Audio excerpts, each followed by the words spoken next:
Bonjour Jean-François Bodin. Bonjour Nicolas. Et en ce début de période de vacances scolaires, vous recevez la présidente du syndicat des agents de voyage. Oui, Vaïa Froger, bonjour. Bonjour Jean-François. Et merci d'avoir accepté notre invitation ce matin pour faire un point sur les agences de voyage. On sait qu'elles ont été secouées, c'est le moins qu'on puisse dire, au moment de la crise Covid. On parle beaucoup de reprise aujourd'hui. On voulait faire un petit point d'abord de situation générale dans les agences de voyage. Est-ce que les activités ont vraiment repris? Est-ce qu'aujourd'hui le marché du trafic aérien dont vous dépendez à 90%, j'allais dire, vous permet de sortir la tête de l'eau? Oui, alors merci effectivement de m'inviter pour faire un point de situation. Donc les agences de voyage en Nouvelle-Calédonie ont repris leur activité à temps complet et à partir de mi-2022. Donc on a aujourd'hui une bonne année et demie d'exercice derrière nous. Et les agences ont bien repris. L'activité, le trafic aérien mondial a repris de façon assez fulgurante avec une très très forte demande. Et en Nouvelle-Calédonie, ça a permis aux agences de reprendre pied. Donc aujourd'hui, les structures ne sont plus celles qu'elles étaient avant le Covid. On a à peu près en moyenne divisé de moitié nos effectifs. Mais les 8 agences de Nouvelle-Calédonie sont présentes, sont sur le marché et sont disponibles. Alors, le trafic aérien mondial a repris par rapport après la crise Covid, même avec plus d'intensité qu'avant la crise Covid. Est-ce que ça concerne, est-ce qu'on voit les effets bénéfiques aussi en Nouvelle-Calédonie? Alors, bénéfique, on va en parler, mais en tous les cas, oui, sur le trafic mondial a repris de façon fulgurante.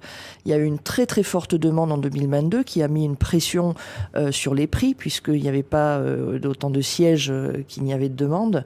Et donc, ça a engendré un certain nombre de phénomènes d'augmentation des prix qui se sont ressentis aussi sur notre marché, puisque on a un marché qui part vers l'Europe, vers l'Asie, vers les États-Unis. Alors on va revenir justement sur le prix des avions, mais restons sur les agences de voyage. Vous avez dit qu'elles ont retrouvé de l'activité, que pour la plupart d'entre elles, elles fonctionnent à moitié de ce qu'elles fonctionnaient avant la crise Covid, c'est-à-dire qu'il y a moins de personnel aujourd'hui. Et vous avez des difficultés pour trouver du personnel. C'est une réalité aujourd'hui? C'est absolument une réalité. C'est-à-dire que pendant les 2 ans de Covid, nos équipes et nos personnels se sont recyclés, se sont formés, se sont reconvertis. Et puis, lors de la reprise, il y avait pas forcément un souhait de revenir dans notre secteur qui est considéré comme un secteur à risque, puisqu'on a bien vu que du jour au lendemain, on n'était plus capable de proposer de l'emploi.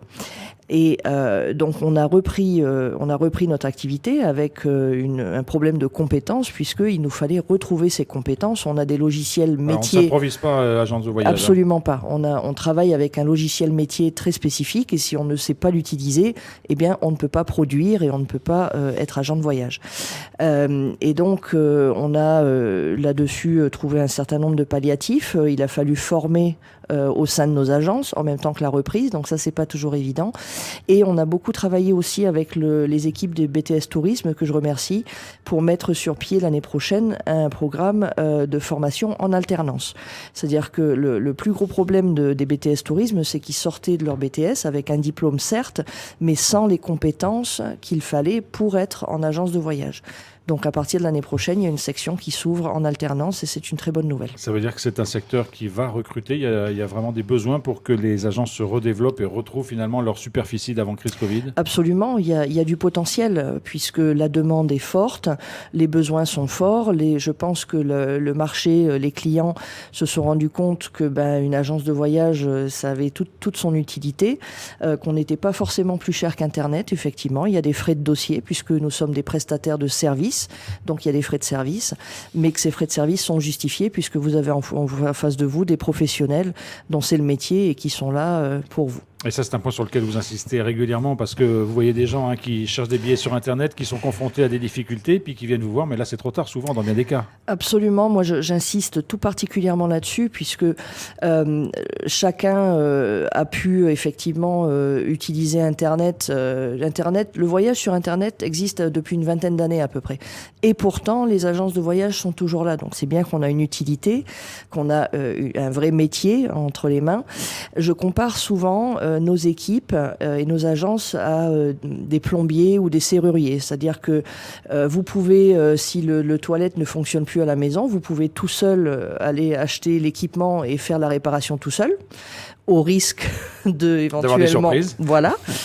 Ou vous pouvez faire appel à un plombier qui va vous facturer le déplacement, la main-d'œuvre, le même équipement et qui va faire la réparation. Il y a une garantie. Qui a une garantie, qui a une assurance en responsabilité professionnelle. Eh bien, votre agence de voyage, c'est exactement la même chose. Vous pouvez acheter tout et n'importe quoi sur Internet, au risque d'avoir des soucis, parce qu'aujourd'hui, après le Covid, il y a quand même certains pays qui ont gardé en place des restrictions en termes de visa, en termes d'entrée, en termes de transit.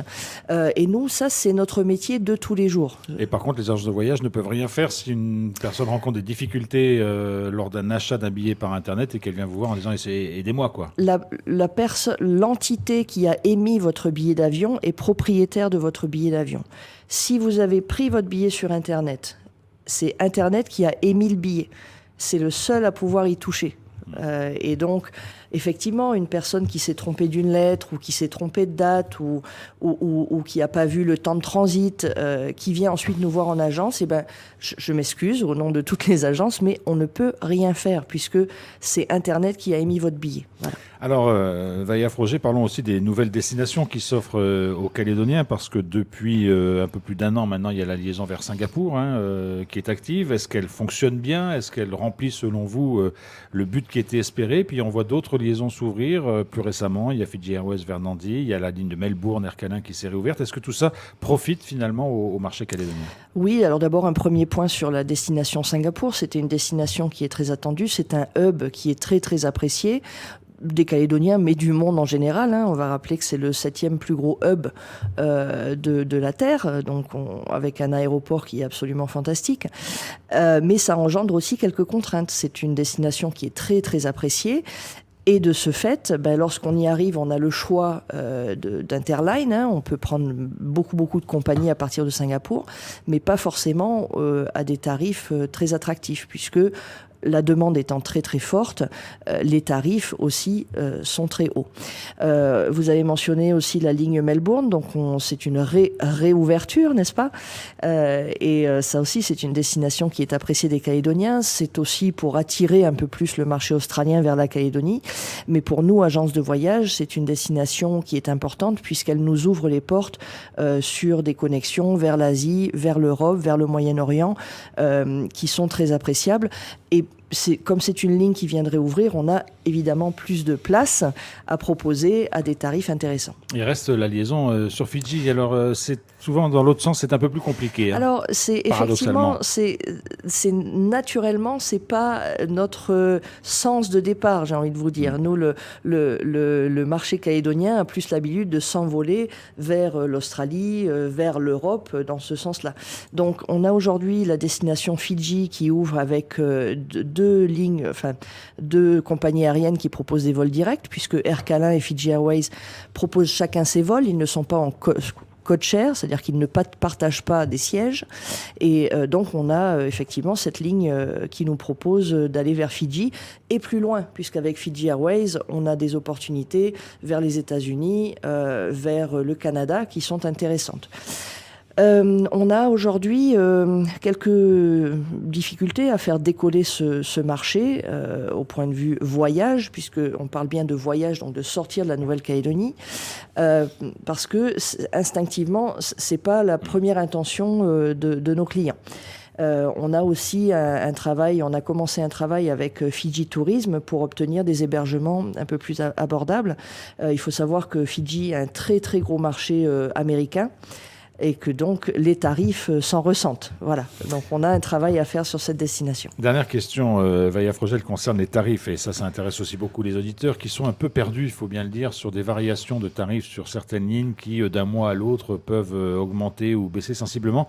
Comment ça se passe? Comment vous faites? Comment les compagnies font, selon vous, pour fixer leurs tarifs? Alors, les compagnies ont un département qui est dédié à ce qu'on appelle le revenu management. C'est la gestion des revenus de la compagnie aérienne, qui est gérée par le yield. Voilà, c'est pour les éléments techniques. Maintenant, en pratique, on a eu une reprise, comme je disais, extrêmement forte en 2022, avec des compagnies qui ont vu leurs revenus a complètement explosé. Après 2 années compliquées. Après 2 années compliquées, mais avec une appétence des voyageurs qui n'était pas forcément anticipée. C'est-à-dire qu'on ne s'attendait pas à une reprise aussi forte. Les revenus des compagnies ont explosé en 2022 et elles se retrouvent aujourd'hui avec une année 2023 avec plus de capacité de siège, mais toujours une énorme appétence pour le voyage. Et donc, pour toute compagnie aérienne, il n'est pas question de dégrader leurs revenus et de baisser les prix puis des tarifs, puisque les clients ont payé ces tarifs-là en 2022. Alors qu'elles remplissent leurs avions. Alors qu'elles remplissent complètement leurs avions. Donc aujourd'hui, le plus gros conseil qu'on peut donner aux clients, c'est toujours de se renseigner le plus tôt possible, de le faire en agence, puisque votre agence de voyage a la possibilité de bloquer un tarif pendant 3 jours sans engagement. C'est-à-dire que vous avez votre billet qui est bloqué, vous pouvez réfléchir pendant 3 jours, ah oui, ah non, c'est le bon itinéraire, c'est les bons transits, etc. Et voilà, et ce tarif est garanti pendant 3 jours, chose que vous ne pouvez pas faire sur Internet. Par exemple. Donc, utilisez vos agences de voyage au maximum, toujours en rappelant que votre agence de voyage est un prestataire de service. Donc, n'allez pas en agence demander un itinéraire et ensuite l'acheter sur Internet. C'est pas très valorisant pour notre travail.